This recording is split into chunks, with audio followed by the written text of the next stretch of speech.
Hello bull trackers दोस्तों, budget season आ रहा है और बजट में ट्रेडर्स लोग अक्सर पोजीशंस बनाना पसंद करते हैं क्योंकि बजट में एक अच्छी खासी मूवमेंट मिलने की उम्मीद होती है, बड़ी मूवमेंट मिलने की उम्मीद होती है।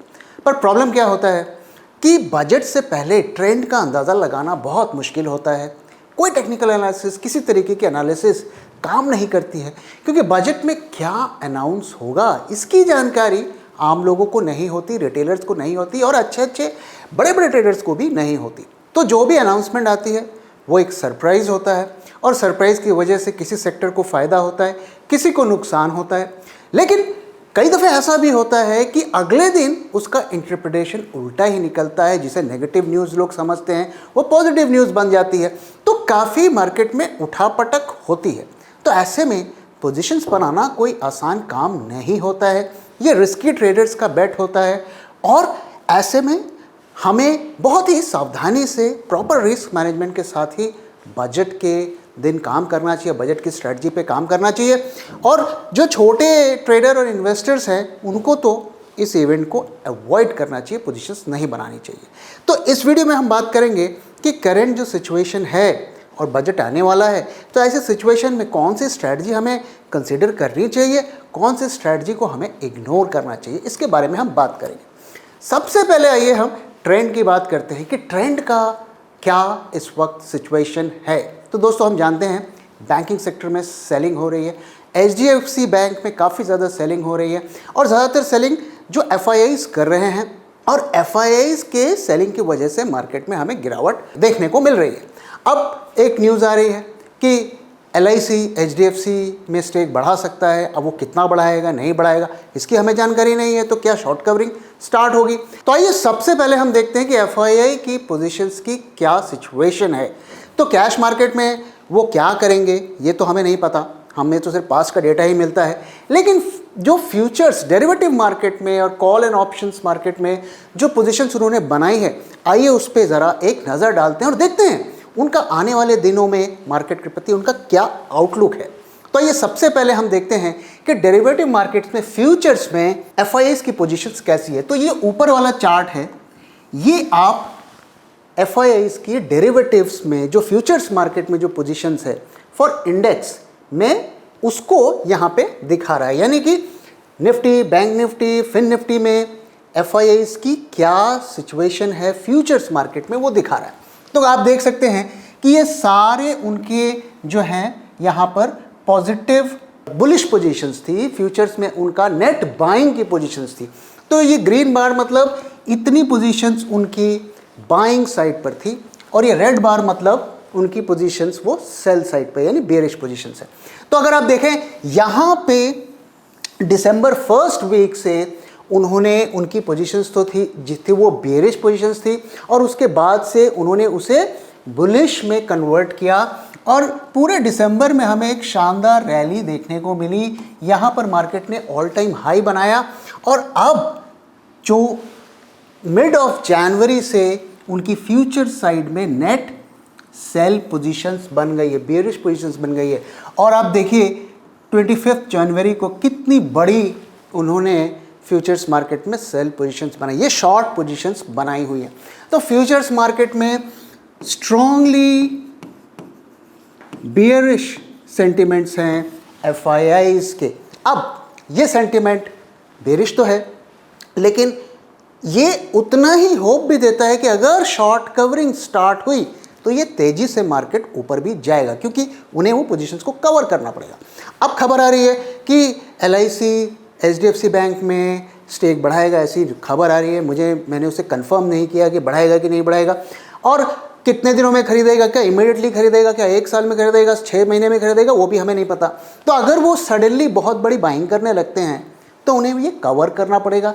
लेकिन ध्यान रहे दोस्तों, मैंने आपके साथ पिछले वीडियो में शेयर किया था कि उन्हें काफ़ी सारा माल बेचना पड़ेगा इस सेबी के न्यू रेगुलेशंस की वजह से। तो आई एम श्योर वो भी इस पॉसिबिलिटी के लिए तैयार होंगे। देखते हैं कि क्या चलता है। फिलहाल यहाँ पर बेरिश सेंटिमेंट है। अब इसके बाद हम पुट्स को देखते हैं। तो पुट्स में मैं बहुत ज़्यादा इंटरेस्टेड नहीं हूँ एफआईआईज़ के, क्योंकि इंस्टीट्यूशनल पुट्स मोस्टली हेजिंग के लिए यूज़ होती है, ये डायरेक्शंस के लिए थोड़ी कम होती है। अगर एफआईआईज़ को शॉर्ट करना है तो वो फ्यूचर्स मार्केट में करेंगे, तो इसको मैं इतना ध्यान नहीं दे रहा हूँ। हाँ, कॉल साइड पर ज़रा देखते हैं कि क्या देखने को हमें मिल रहा है। तो कॉल साइड में आप देखिए, उन्होंने अच्छी खासी बुलिश पोजीशंस जो ऐड की हुई थी, नेट उनके कॉल बाइंग साइड पर थे। और अब देखिए यहाँ पर उन्होंने अपने कॉल्स को, जो बाय लॉन्ग कॉल्स थे, उनको अनवाइंड कर दिया, यानी कि जो कॉल्स खरीद कर वो बैठे थे उस पोजीशन को ड्रास्टिकली यहाँ पर रिड्यूस किया है। और यहीं पर उन्होंने फ्यूचर्स को भी बिल्कुल जो शॉर्ट साइड पे पोजीशंस क्रिएट कर ली है। तो बेरिश पुट्स को मैं उतना ज़्यादा वेट नहीं दे रहा हूँ, क्योंकि वो हेजिंग के लिए यूज़ किया जाता है। तो ओवरऑल एफआईआईज़ की पोजीशंस बेयर साइड पर काफ़ी ज़्यादा हैवी है। अब देखना है कि डीआईआईज़ और एलआईसीज़ ये जो है इसको कितनी टक्कर एफआईआईज़ को दे पाते हैं। अब यहाँ से तो बेयरिश सेंटिमेंट्स निकल के आ रहे हैं। अब अगर हम अपने टूल्स की बात करें, जो हमारे ऑप्शंस लर्निंग प्रोग्राम हैं, उनके मेंबर्स को जो हम टूल्स देते हैं, वहाँ पर जो टूल्स हैं वो हमें किस तरफ इशारा कर रहे हैं। आइए ज़रा देखते हैं कि वहाँ पर हमें क्या देखने को मिलता है। तो दोस्तों, ये हमारी वेबसाइट है bulltrack.in, ये हमारी ऑप्शंस लर्निंग की वेबसाइट है, जो हमारे ऑप्शंस लर्निंग प्रोग्राम मेंबर्स को यहाँ पे जाकर वो सारे कंटेंट, वीडियोस और टूल्स वगैरह एक्सेस करते हैं। और यहाँ पर ये आप देख सकते हैं, ये तरह तरीके के टूल्स यहाँ पर अभी दिख रहे हैं, और भी इसमें टूल्स हम ऐड करने वाले हैं ताकि उनकी डिसीजन मेकिंग प्रोसेस थोड़ा ईजी हो जाए। अब यहाँ पर एक ये हमारा टूल है जिसमें हम सिग्नल्स भी दिखाते हैं कि क्या इस वक्त ट्रेंड चल रहा है। तो यहाँ पर अगर हम देखें तो बैंक निफ्टी इस वक्त हमारा सेल मोड पे चल रहा है। आप देख सकते हैं यहाँ पर सेल मोड पे चल रहा है, और ये सेल हमारा लगातार चल रहा है। अगर आप देखें तो बिगिनिंग ऑफ ईयर 2 जैन से ही हमारा ये सेल लगातार चल रहा है। तो हमारे जो इंडिकेटर्स हैं वो हमें बता रहे हैं कि हमें सेल साइड पर ही अभी कंसिडर करना चाहिए। तो एफआईआईज़ का डेटा भी सेल है, हमारा डेटा भी सेल है जनवरी के बिगनिंग से। अब ये सिचुएशन फ्लूइड होती है, डायनामिक होती है, कल को बाय भी आ सकता है। फिलहाल तो ये सेल चल रहा है, लेकिन जैसा कि मैंने कहा कि ये किसी भी दिन चेंज हो सकता है। बजट में अगर कोई भी सेक्टर के लिए, बैंक सेक्टर या फिनेंस सेक्टर के लिए कोई पॉजिटिव न्यूज़ आती है तो वो सेल से बाय हो सकता है। तो अब अगर हमें स्ट्रैटेजी बनानी हो तो हमें कैसी स्ट्रैटेजी बनानी चाहिए। तो मार्केट में जो ट्रेडर्स बजट से पहले 2 तरीके की स्ट्रैटेजीज बहुत ज़्यादा प्रेफर करते हैं, जिसमें होती है शॉर्ट स्ट्रैडल और शॉर्ट स्ट्रैंगल, या बाय स्ट्रैडल और बाय स्ट्रैंगल। तो शॉर्ट स्ट्रैडल तो मैं देखिए किसी भी हालत में सजेस्ट नहीं करूँगा, क्योंकि अनलिमिटेड रिस्क होता है। बाय स्ट्रैडल और स्ट्रैंगल में भी रिस्क होता है, और काफ़ी ज़्यादा रिस्क होता है, लेकिन लिमिटेड रिस्क होता है। तो आइए ऐसी ही एक स्ट्रैटेजी को हम स्टडी करते हैं कि इसमें पोजीशंस बनानी चाहिए या नहीं बनानी चाहिए। तो दोस्तों, यहाँ पर मैं ये क्लैरिफाई कर देता हूँ, ये सिर्फ एजुकेशनल पर्पस के लिए हम ये स्ट्रैटेजी को डिस्कस कर रहे हैं। आपको पोजीशंस नहीं बनानी है इसके बेसिस पर, ये सिर्फ हम इसको स्टडी करके समझने की कोशिश कर रहे हैं कि किस तरीके से इस बजट टाइप इवेंट को हम हैंडल कर सकते हैं और हमें क्या करना चाहिए और क्या नहीं करना चाहिए। तो ये बिल्कुल भी इसमें पोजीशंस मत बनाइएगा। तो अगर हम कॉल और पुट दोनों को एक साथ खरीदते हैं ये सोच के कि अगर किसी भी तरफ बड़ी मूवमेंट आएगी तो हमें प्रॉफिट मिलेगा, तो उसका रिजल्ट क्या होगा, आइए इसको ज़रा हम स्टडी करते हैं। तो मान लीजिए कि हमने 4500 कॉल फरवरी का बाय किया और 45,000 का पुट ही फरवरी में हमने के एक्सपायरी का बाय कर लिया। दोनों को हमने बाय कर लिया। अगर इसका आईवी देखें तो 17.41 है, इसका आईवी देखें तो 15 के आसपास है। तो इसका 1116 इसका प्राइस है और इसका 671 है। तो टोटल हमारा इतना आउटफ्लो होगा, इतना हमें पे करना पड़ेगा इन दोनों ऑप्शंस को खरीदने के लिए, और इतना ही हमारा जो रिस्क होगा। अगर हमारे दोनों प्रीमियम ज़ीरो हो गए तो हमको इतना रिस्क होगा। आप देखिए कितना बड़ा आपको यहाँ पे झटका लग सकता है, कितना ज़्यादा आपको लॉस लग सकता है।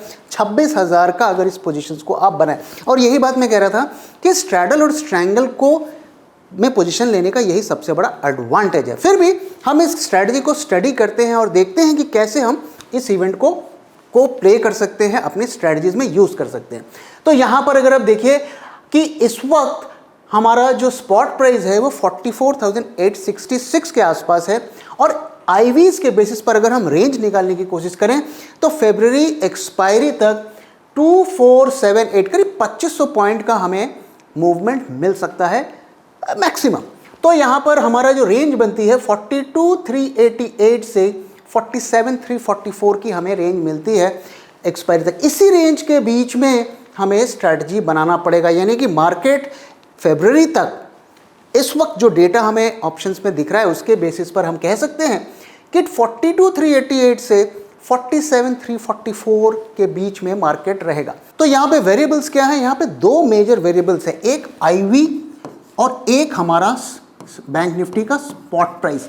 ये दोनों किस तरफ मूव करेंगे इस पे ही हमारा प्रॉफिट एंड लॉस डिसाइड होगा, चाहे आप स्ट्रैडल में ले, स्ट्रैंगल में ले, या किसी भी ऑप्शंस की स्ट्रैटेजी में पोजीशन बनाएं।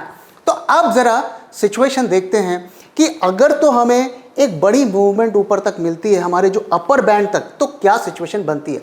तो मान लीजिए कि अगर हमारा जो अपर बैंड है बैंक निफ्टी का, जो हमने प्रेडिक्ट किया रेंज को, वहाँ तक मार्केट चला जाता है बढ़ के, मार्केट बुलिश हो जाता है बजट के बाद, और ये हमारे हायर बैंड तक चला जाता है 47,344 तक, तो क्या सिचुएशन होगा। तो कॉल की प्रीमियम बढ़ेगी, पुट की घटेगी, और नेट नेट हमको इतना प्रॉफिट पर कॉन्ट्रैक्ट होगा, और इतना हमको नेट प्रॉफिट हो सकता है टोटल वन लॉट पे। तो अगर आईवी बिल्कुल वहीं पे रहती है, करेंटली जो आईवी 15 के आसपास चल रही है उतनी ही रहती है, और स्पॉट प्राइस बहुत ज़्यादा चढ़ जाता है हमारे हायर बैंड के प्रेडिक्शन के हायर बैंड तक चल जाता है, तो हम अच्छा खासा प्रॉफिट कमाएंगे।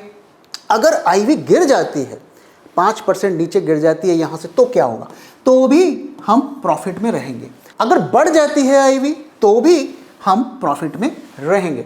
तो आईवी का इतना ज़्यादा कंट्रीब्यूशन नहीं होगा अगर हमारा स्पॉट प्राइस बहुत तेज़ी के साथ भागता है और हमारी प्रेडिक्शन जो रेंज की है उसके अपर बैंड तक चला जाता है।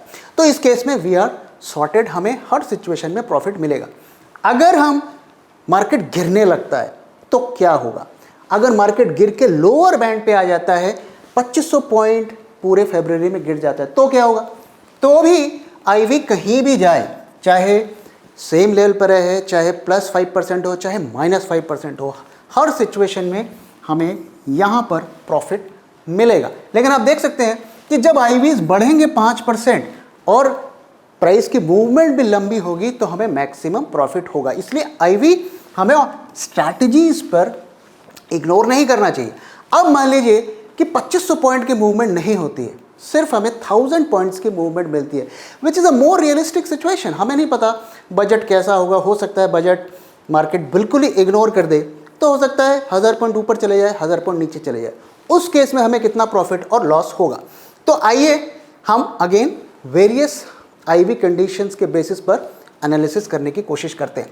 तो मान लीजिए कि आईवी हमारा 15 पे फिक्स रहता है, जैसा अभी चल रहा है वैसा ही रहता है, और 1000 पॉइंट बैंक निफ्टी ऊपर चला जाता है, यहाँ पे हमारा स्पॉट चला जाता है, तो ऑब्वियसली हमको हमारे कॉल साइड का प्रीमियम बढ़ेगा, पुट का घटेगा, बट ओवरऑल हम 2400 रुपये प्रॉफिट में रहेंगे। तो अगर 1000 पॉइंट भी हमें मूवमेंट मिलती है, बशर्ते कि आईवी ना गिरे, तो हम प्रॉफिट में रहेंगे। अब मान लीजिए आईवी गिर जाती है, बजट में कुछ खास नहीं आता, ना पॉजिटिव ना नेगेटिव, और मार्केट रेंज बाउंड रहता है, आईवी गिर जाती है, 5% गिर जाती है, हम 10% पे आ जाते हैं, तो क्या होगा, आपको देखिए 4000 का लॉस होगा। और वहीं अगर आईवी बढ़ जाती है तो market is up, IV is up, तो क्या होगा, तो भी हमें अच्छा खासा प्रॉफिट होगा, करीब 9000 रुपीज़ का। अब इमेजिन करिए कि बैंक निफ्टी 1000 पॉइंट्स नीचे गिर जाती है, तो क्या होगा। तो अगर आईवी मेरी फिक्स्ड रहती है उसी लेवल पे, जिस लेवल पर अभी चल रही है उसी लेवल पे रहती है, तो भैया मेरे को तो लॉस होगा। अगर आईवी गिर जाती है तो भी मेरे लॉस बढ़ जाएंगे, करीब 9000 का लॉस होगा। और आईवी अगर 5% बढ़ जाती है तब जाकर मैं प्रॉफिट में कमाऊंगा। तो यहाँ पे देख के हमें क्या देखने को मिलता है, पहली चीज़ तो ये कि 1000 पॉइंट्स की हमें बैंक निफ्टी में मूवमेंट चाहिए आइदर वे, तभी हम प्रॉफिट कमा पाएंगे। स्ट्रैडल और स्ट्रैंगल में। दूसरी बात, हमें 5% का IV राइज चाहिए, तब हम प्रॉफिट बना पाएंगे अगर हम लॉन्ग साइड पे हैं। तो 1000 पॉइंट्स की हमें स्पॉट में मूवमेंट चाहिए, 5% की हमें IV का राइज चाहिए, तभी हम पोजीशंस बना पाएंगे। अब इस वक्त जो सिचुएशन है, IV बढ़ेगी या घटेगी, ये हमें कैसे पता चल जाएगा? दोस्तों, मैंने आपके साथ पहले भी शेयर किया है, IV को प्रेडिक्ट करना आसान नहीं होता है, काफ़ी कॉम्प्लेक्स एल्गोरिथम्स यूज़ होते हैं। बट हमने अपने club 100 options learning program members के लिए ऐसे टूल्स बनाए हैं जिससे वो IV के जो डायरेक्शन को काफ़ी हद तक गैस कर सकते हैं। ऑफ कोर्स कोई भी मार्केट की एनालिसिस 100% एक्यूरेट तो नहीं होती है, लेकिन हमने एक प्रयास किया है कि हम जो उसको कोशिश कर सकें उसमें से थोड़ी इंटेलिजेंस निकाल सके। तो आइए देखते हैं कि हमारा टूल हमें क्या बोलता है, IV के बारे में क्या इंडिकेट करता है। तो आइए अब देखते हैं हमारे IV टूल को। तो ये हमारा IV टूल है। IV टूल को हम लॉन्च करते हैं और इसमें हम बैंक निफ्टी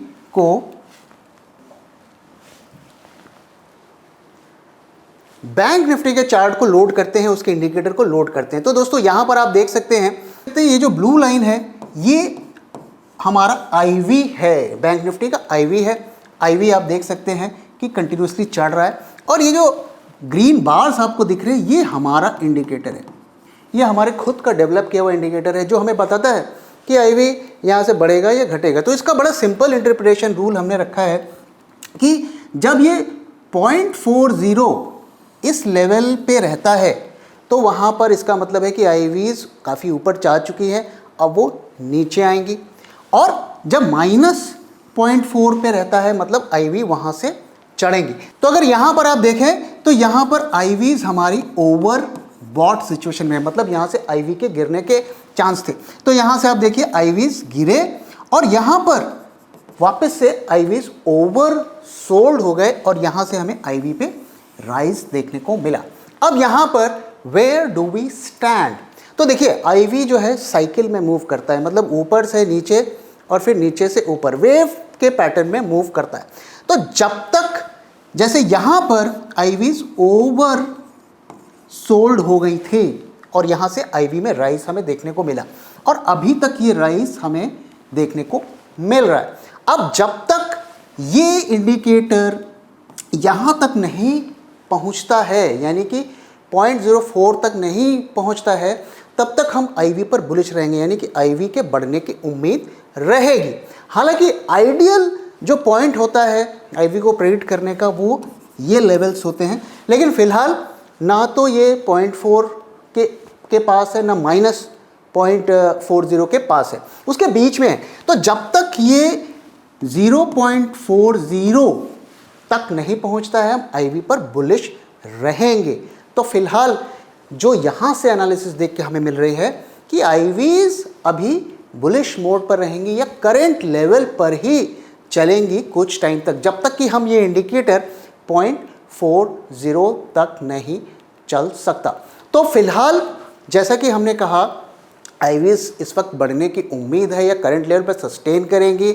मार्केट का ट्रेंड थोड़ा बेरिश लगता है और हमें स्ट्रैडल में पोजीशंस में प्रॉफिट कमाने के लिए मिनिमम 1000 पॉइंट्स की मूवमेंट चाहिए और IVs करंट लेवल पर सेट रहें, तभी हमें मिल पाएगा। ऑफ कोर्स ये सारा कैलकुलेशंस चेंज हो जाएगा अगर आप स्ट्राइक प्राइस को चेंज करेंगे। अगर आप दूसरे स्ट्राइक्स चूज़ करते हैं तो फिर हमें वहाँ पे IV का इम्पैक्ट अलग होगा और हमें वो कैलकुलेट करना पड़ेगा कि किस तरीके से वहाँ पर प्रॉफिट एंड लॉस पे होता है।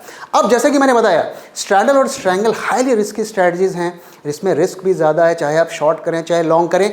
तो हम दूसरी स्ट्रैटेजीज पर भी काम कर सकते हैं जिसमें रिस्क्स डिफाइंड हैं, जो हमारे लिमिट पर हैं, उनमें हम पोजीशंस बना सकते हैं 2 लेग स्ट्रैटेजीज पे, जैसे bull call spread, bull put spread, उसको और एक डायरेक्शन का कॉल लेकर हम बना सकते हैं। लेकिन वंस अगेन दोस्तों, बजट से पहले ट्रेंड को प्रेडिक्ट करना बहुत मुश्किल होता है, क्योंकि बजट में क्या आएगा वो हमें नहीं पता। तो ओवरऑल जो यहाँ पे थोड़ा हमें एक गेस्टिमेट, एक हमें गैस करना पड़ेगा, थोड़ा सा गैम्बलिंग करना पड़ेगा, तभी काम करना। इसलिए जो एक्सपीरियंस लोग नहीं हैं, नए हैं, उन्हें ऐसे सिचुएशन से थोड़ा दूर रहना चाहिए। तो दोस्तों, अगर इस तरीके के एनालिसिस आप सीखना चाहते हैं तो आप हमारे program club 100 options learning program को ज्वाइन कर सकते हैं। इसमें हम सिस्टमेटिक तरीके से प्रॉपर रिस्क मैनेजमेंट के साथ, एक सिस्टम के साथ ऑप्शंस लर्निंग सिखाते हैं और न सिर्फ सिखाते हैं बल्कि उसके एक प्रॉपर हमारा मेंटरिंग सेशंस भी होते हैं और आप डायरेक्टली मेरे साथ इंटरेक्ट करते हैं।